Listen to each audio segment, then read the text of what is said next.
बिस्मिल्लाहिर्रहमानिर्रहीम। अस्सलाम वालेकुम नाजरीन। Zodiac consultant astrologer Syed Haider Jafri साहब हमारे साथ मौजूद हैं।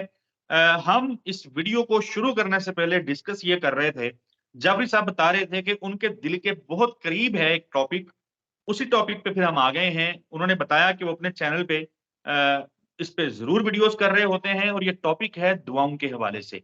दुआ हम सब करते हैं। हर शख्स जो है, जो दुनिया में है, मेरा ख्याल है वो किसी भी मज़हब से ताल्लुक रखता हो, वो खुदा को बुलाता, पुकारता ज़रूर है, गिड़गिड़ाता ज़रूर है जब मुश्किल में हो या आम ज़िंदगी में भी। तो दुआ होती क्या है, की कैसे जाती है और इसकी कबूलियत के हवाले से ख़ास तौर पे कौन-सा ऐसा वक़्त है या किस किस वक़्त किस तरीके से दुआ की जाए कि वो मकबूल हो जाए, अल्लाह के यहाँ वो कबूल हो जाए।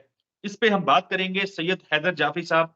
सर मेरा ख़्याल है कि मुझे तो इसमें ज़्यादा सवाल करने की ज़रूरत नहीं है। एक तो दुआ के हवाले से बताएँ और इसकी कबूलियत का एस्ट्रोलॉजी से क्या ताल्लुक है, किस तरीके से लोगों को पता चलता है? प्लीज़ इस हवाले से नाज़रीन को गाइड कीजिए।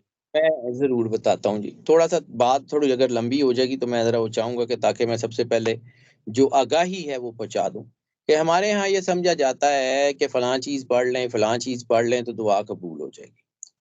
तो मैं चूँकि साइंस का आदमी हूँ, हाँ, मेरी ज़िंदगी मेरी ब्रॉट अप जो है वो एक बड़ी रिलिजियस फैमिली में हुई। हम लोग मुल्तान से गर्देज़ी फैमिली से हमारा ताल्लुक है। गर्देज़ी फैमिली हम टिपिकल खानकाही सिस्टम है। लेकिन चूँकि मैं थोड़ी-सी तफ़सील इसलिए नहीं कि मैं अपनी को सेल्फ प्रेज़िंग कर रहा हूँ, लेकिन जी, जी। नहीं, नहीं, बिल्कुल। अ, स्टार्टअप से मैं बड़ा हुआ हूँ। मेरे दादाजी was a very senior bureaucrat. Punjab की बहुत बड़ी सीट के ऊपर मेरे दादाजी थे। मेरे वालिद साहब प्रोफ़ेसर रहे इस्लामियात में, उलमा अकेडमी के प्रिंसिपल थे। तो मेरी सारी ज़िंदगी दीन घर से पढ़ते हुए गुज़री। मेरी स्पेशलाइज़ेशन भी कुरानिक अल्फ़ान्यूमेरिक्स में है। कुरान पाक की एनर्जीज़ में चूँकि अल्लाह ने मुझे तौफ़ीक दे दी तो मैंने उसमें कोई थोड़ी-सी स्पेशलाइज़ेशन कर ली, थोड़ा बहुत मुझे समझ आती है। अब बात ये है कि इंसान और अल्लाह का ताल्लुक जो है ना वो उस दिन से है जब से इंसान पैदा किया गया है। इंसान के अंदर चूँकि इंसान के अंदर अल्लाह ने जब ये कहा कि फ़नफ़ख़्तु फ़ीहि रूही यानी फ़रिश्तों को कहा कि जब मैं इंसान के अंदर हज़रत आदम अलैहिस्सलाम के अंदर अपनी रूह फूँक दूँ तो फ़रिश्तों तुम इनको सजदा करना। तो जिन मखलूक़ात ने आदम अलैहिस्सलाम को सजदा किया है तो वही जो एसेंस है वो आदम की औलाद में भी ट्रैवल कर रहा है। वही नूर, वही स्पेक्ट्रम हर एक इंसान के अंदर है, चाहे वो अल्लाह को माने, चाहे ना माने। अल्लाह रब्बुल आलमीन है, चाहे कोई उसको माने या ना माने, रब वही रहता है। रिसालत माब सरकार ख़त्मी मर्तबत सरवर अंबिया सल्लल्लाहु अलैहि वसल्लम जो है वो रहमत लिल आलमीन है, चाहे सरकार को कोई माने या ना माने, वो रहमत लिल आलमीन है, वो अपने दुश्मनों के लिए भी रहमत है। अब बेशक। बात ये है कि जब हम बात करते हैं दुआओं की कबूलियत, तो इंसान के अंदर चूँकि एसेंस अल्लाह का है, तो ये हो नहीं सकता कि इंसान की दुआ कबूल ना हो। जब भी क्योंकि इंसान जो अल्लाह ताला जो है वो फरमाता है कि या रसूल अल्लाह जी मेरे आपसे मेरे बारे में पूछते हैं तो इन्हें कह दीजिए इन्नी करीब, मैं बहुत करीब हूँ। अल्लाह इंसान की जो है वो शहरग से ज़्यादा करीब है, इंसान की जान से ज़्यादा करीब है। इंसान के दिल में फूटने वाले ख़यालात को वो जानता है। वो कुछ कह रहा होता है, उसको भी जानता है, जो उसके अंदर चल रहा होता है, उसको भी जानता है। तो फिर ये जो क्वेश्चन है कि जी दुआ दुआ क्या है? दुआ सिर्फ़ एक एहसास का नाम है। दुआ एक जज़्बे का नाम है। दुआ अरबी, फ़ारसी, उर्दू, अंग्रेज़ी लफ्ज़ों की, ग्रामर की मोहताज नहीं होती। यानी अगर किसी के अंदर ज़ुबान नहीं है, वो बोल नहीं सकता, तो उसकी दुआ कैसे कबूल होगी? यानी वो दुआ नहीं कर सकेगा, तो दुआ नहीं होगी क्या? या हाथ उठाने की भी दुआ जो है वो मोहताज नहीं है, अल्लाह ना करे किसी के हाथ नहीं है, वो हाथ उठा ही नहीं सकता तो क्या दुआ नहीं होगी? दुआ तो उस एहसास का नाम है जो इंसान के अंदर पैदा होता है और 1 सेकंड के हज़ारवें हिस्से में अर्श मुअल्ला से जा टकराता है। वो एहसास, वो जज़्बा, वो अल्लाह का की ख़शियत, अल्लाह का खौफ, अल्लाह से मोहब्बत जिस तरह बच्चे को इस बात का यकीन होता है कि माँ जो है उसके पास मैं अपनी जो है वो जो ख्वाहिश लेके जाऊँगा वो पूरी करेगी। इसी तरह अल्लाह 70 माँओं से ज़्यादा प्यार करता है।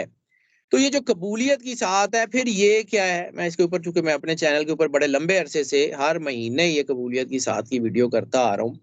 क्योंकि अगर किसी ने भी कोई एक शख्स पूरी दुनिया में अगर इस वजह से अल्लाह का जिक्र करता है, अल्लाह के करीब हो जाता है, तो मेरे लिए मेरी आखिरत, ये इसमें मेरा लालच शामिल है जी, मेरे लिए मेरी आखिरत की जो है वो अच्छे होने का बायस बन जाएगा। तो बिल्कुल। इसलिए ये टॉपिक मेरे दिल के बड़ा करीब है जी। मेरे दिल में एक ही चीज़ है और मुझे और किसी से डर नहीं लगता। मुझे सिर्फ़ एक चीज़ से डर लगता है कि अगर क़यामत वाले दिन मुझे अल्लाह के सामने खड़ा होके जो है वो शर्मिंदगी का सामना करना पड़े, तो मेरी इस ज़िंदगी का जो है होना ही फ़िज़ूल है। मैं कम से बेशक। कम अल्लाह के सामने जाऊँ तो शर्मिंदा ना हूँ, बस। बाकी वो छोड़ने वाला वो ना छोड़े, छोड़े, मेरी क्या औकात है। लेकिन अब आ जाते हैं कि जी ये कबूलियत होती क्यों है? तो जिस तरह जी। आपने दिन में देखा कि कभी सूरज जो है वो बहुत सवा नेज़े पे होता है और टेम्परेचर बहुत ज़्यादा होता है और किसी वक़्त टेम्परेचर कम हो जाता है। इसी तरह हमारी ज़िंदगी में जहाँ अल्लाह कहता है कि मैंने जोड़े बनाए, ज़िंदगी का मौत के साथ, रोशनी का अंधेरे के साथ, मेल-फीमेल का जोड़ा, अल्लाह ने हर चीज़ को जोड़ों में बनाया। तो इसी तरह पॉज़िटिविटी और नेगेटिविटी का जोड़ा बनाया। इंसान की ज़ात में अल्लाह ने पॉज़िटिविटी और नेगेटिविटी को इकट्ठा रखा हुआ है। इसीलिए इंसान किसी हद तक कादिर है और किसी हद तक जो है वो मजबूर है। किसी हद तक मुख्तार है और किसी हद तक जो है वो जो है वो पाबंद है।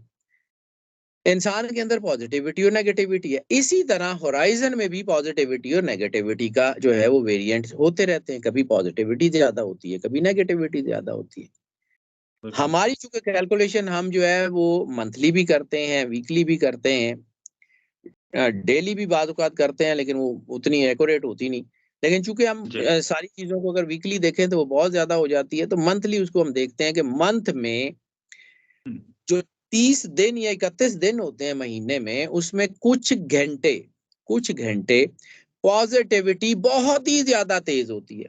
जब पॉज़िटिविटी ओके। बहुत ज़्यादा तेज़ होती है, तो जैसे मैग्नेट लोहे को खींचता है, जैसे मकनातीस लोहे को खींचता है, लोहे के ऊपर ज़ंग हो, तो वो मकनातीस उतना नहीं खींच सकता, वो गिर जाता है।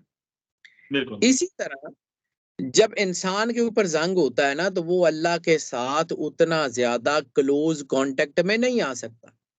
तो ये जो साथ होती है एनर्जी की, ये कुछ घंटों के लिए होती है, तो इसमें इंसान के ऊपर वो ऐसी पॉज़िटिविटी होती है कि अगर वो चाहे तो अपनी ज़ात का ज़ंग साफ़ कर सकता है। अल्लाह तो हर जगह मौजूद है, अल्लाह तो हर वक़्त मौजूद है। बेशक। तो जब इंसान का अपना ज़ंग साफ़ होता है, तो वो अल्लाह के करीब आ सकता है। यानी वो काम जो कई हफ्तों में, कई महीनों में वो नहीं कर सकता, वो इन 2-3 घंटों में अपने आप को पॉज़िटिव कर ले, अपने आप को अल्लाह के करीब कर ले, तो वो कर सकता है। दुआ क्या है? बेसिकली दुआ जो है वो अल्लाह के साथ जुड़ने का नाम है ना। सूरज की कोई तारीफ़ नहीं है सिवाय इसके कि जब सूरज निकलता है तो उसका होना, उसकी अपने होने की तारीफ़ है, उसकी रोशनी, उसकी किरणें, उसकी गर्मी उसके होने की तारीफ़ है। इसी तरह बेशक। आपके ऊपर पैदा होने वाली रिक्कत, आपका अल्लाह के साथ कॉन्टैक्ट, आपकी कैफ़ियत, ये सारी अल्लाह के होने की दलील है। बेशक। अल्लाह जब आपके करीब आता है तो आपका वजूद उसके एहसास से जो है वो रोशन होता है। अल्लाह अपना तारुफ भी कराता है, वल्लाहु नूरुस समावाति वल अर्ज़, अल्लाह ज़मीन और आसमान का नूर है। तो बेशक। इसी तरह हर महीने में कोई ना कोई टाइम ऐसा होता है कि जिसमें एनर्जी बहुत ज़्यादा होती है। जी। नवंबर के महीने में तो ये ग्लोबली होती है, पूरे जी। ग्लोब के ऊपर ये चल रही होती है, लेकिन चूँकि मैं इसको कैलकुलेट करता हूँ पीएसटी, पाकिस्तान स्टैंडर्ड टाइम के हवाले से। यानी जी। जीएमटी में +500 के हिसाब से इसको कैलकुलेट करता हूँ, तो जो दीगर टाइम ज़ोन के लोग हैं, वो उसको अपने-अपने टाइम ज़ोन के मुताबिक कैलकुलेट कर लें। तो वो 7 है, जो बहुत ज़्यादा, और इस वक़्त नवंबर, चूँकि नवंबर 11वाँ महीना है, 11 का जी। अदद रिसालत मआब सरकार ख़त्मी मर्तबत सरवर अंबिया सल्लल्लाहु अलैहि वसल्लम से मंसूब है और 12 का अदद अल्लाह से मंसूब है। इसीलिए साल के आखिरी 2 महीने हमेशा जो है ना, उसमें एनर्जीज़ बहुत ज़्यादा होती हैं। 11 जो है वो है, तो फिर ये जो बन रही है वो 19 नवंबर बरोज़ इतवार सिपहर 3 बज के 31 मिनट पीएसटी यानी पाकिस्तान स्टैंडर्ड टाइम से लेके 7 बज के 45 मिनट जो है वो पीएसटी के मुताबिक बन रही है। यानी रा शाम के पौने 8 बजे तक ये चलेगा। ये तकरीबन बिल्कुल। 4 घंटे का वक़्त बनता है। जी। और जब 4 घंटे का वक़्त बनता है, तो ये 4 घंटे का वक़्त इंतहाई जो है वो अहम है। अगर इसका वन लाइनर अगर आपको बताऊँ, तो ये जो नवंबर में जो टाइम बन रहा है ना, इसकी जो हेडलाइन है, उम्मीद और तरक्की का वक़्त है।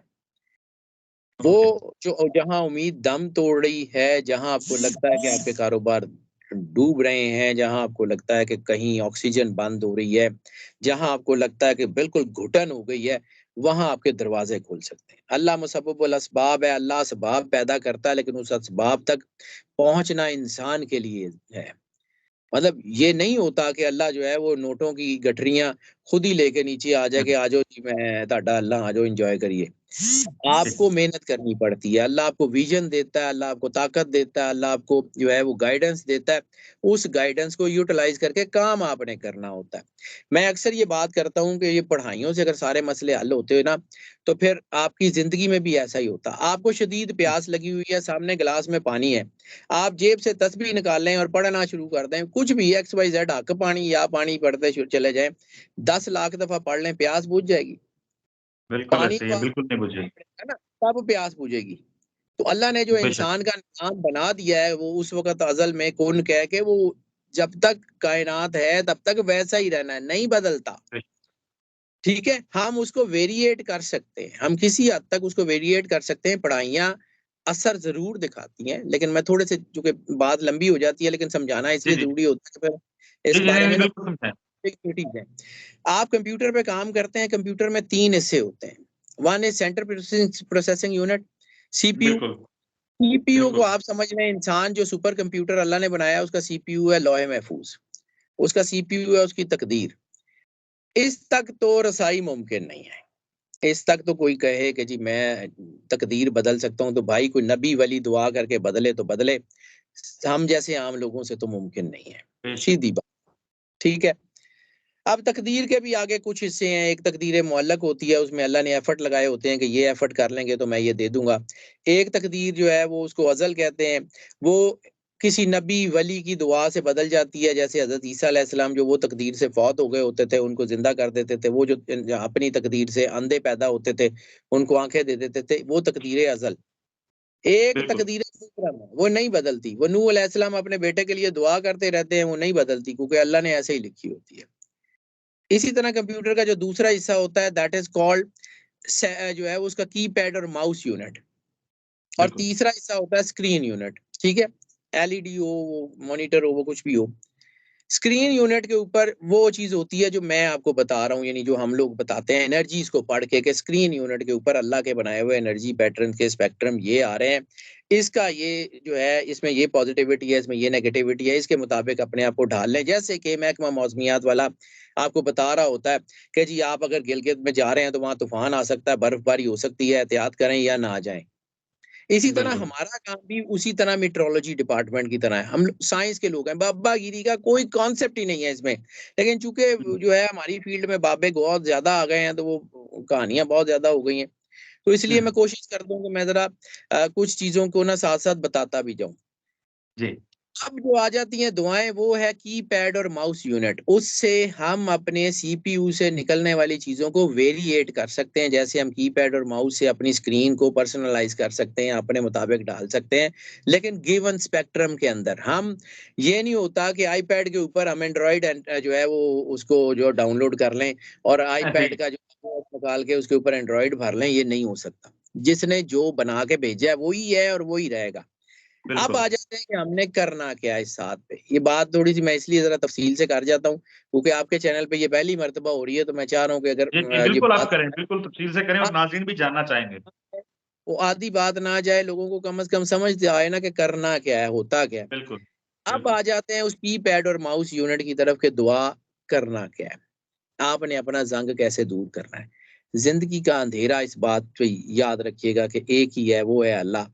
वल्लाहु नूरुस समावाति वल अर्ज़, उसी का नूर है जो रोशनी देता है, इसके अलावा कुछ नहीं है। अला बिज़िक्रिल्लाहि तत्मइन्नुल कुलूब, कि सिवाय अल्लाह के ज़िक्र के कहीं कोई तस्कीन नहीं है, क्योंकि अल्लाह ने इंसान को बनाया ही ऐसा है। अब करना क्या है कि जब ये वक़्त शुरू हो जाता है, तो सबसे पहले क्या करना है कि 2 रकात नमाज़ शुक्राने की अदा करनी है। शुक्राने की इसलिए कि अल्लाह ने आपको ज़िंदगी दी, अल्लाह ने आपको रिश्ते दिए, अल्लाह ने आपको ये तौफ़ीक दी कि वो आप उसका नाम ले सकें। जिसको वो तौफ़ीक ना ले, अल्लाह का नाम भी कोई नहीं ले सकता।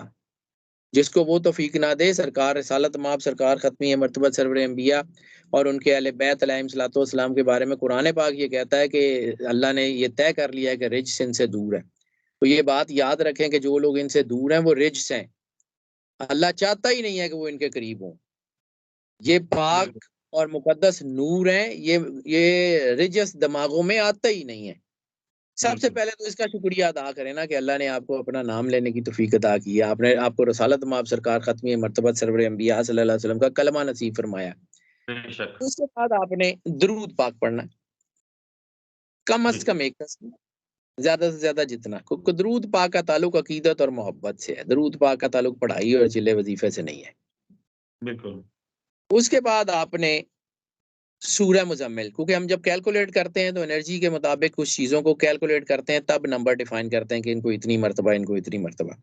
तो ये इसको आप एक साइंटिफिक एनर्जी का एक पैटर्न समझ लें, इसको विर्द वजीफे से ज्यादा, तो वो आपको ज्यादा फायदा देगा।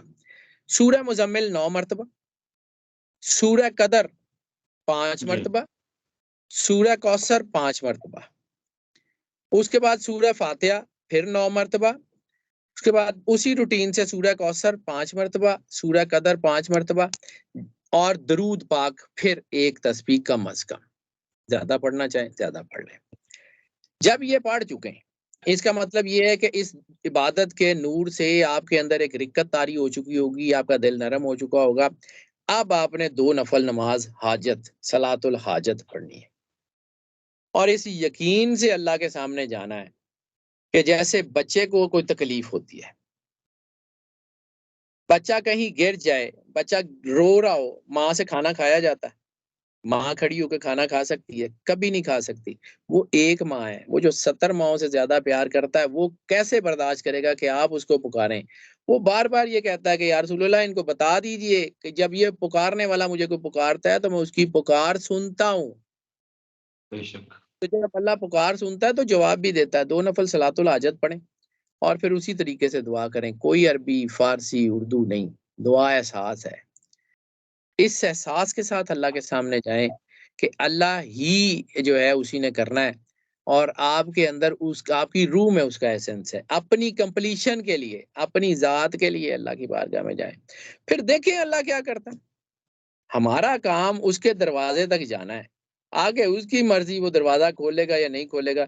लेकिन जब ये एनर्जी होती है तो मुझे लगता है कि वो दरवाज़ा खुला ही होता है। वैसे अल्लाह का दरवाज़ा बंद कभी नहीं होता। ये भी एक मुहावरा ही है। अल्लाह का कोई दरवाज़ा बंद ही नहीं होता। तो ये कैसे हो सकता है कि कोई बंदा मुश्किल में हो और अल्लाह का दरवाज़ा बंद मिले? तो बेशक। अल्लाह को एक एक एक ऐसी एक खूबसूरत तरीन हकीकत है कि वो इंसान की ज़िंदगी में सबसे बड़ी ताकत ही वो है। तो अगर आप अल्लाह से जुड़ जाते हैं, तो फिर ना कोई सितारा, तो ना कोई सियारा, तो ना कोई जादू, तो ना कोई टूना, फिर कख भी कुछ नहीं रहता। फिर आपकी बॉडी के अंदर जो है वो ना डेड सेल रहते हैं, ना डिज़ीज़ सेल रहते हैं, बड़ी-बड़ी बीमारियाँ ठीक हो जाती हैं। ये होती कैसे हैं? वही एक नूर का ब्लास्ट होता है। जैसे कोहे तूर जो है वो अल्लाह के नूर से जला था ना, वहाँ कौन-सा एटम बम गिरा था? वो अल्लाह का बेशक। नूर आपके जो बॉडी के अंदर 700 ट्रिलियन 7,000 अरब 7,000 अरब जो हैं वो आपके अंदर ब्रेन एंड हार्ट न्यूरॉन्स हैं। उन न्यूरॉन्स में से कोई एक अल्लाह के नूर से इरप्ट करता है।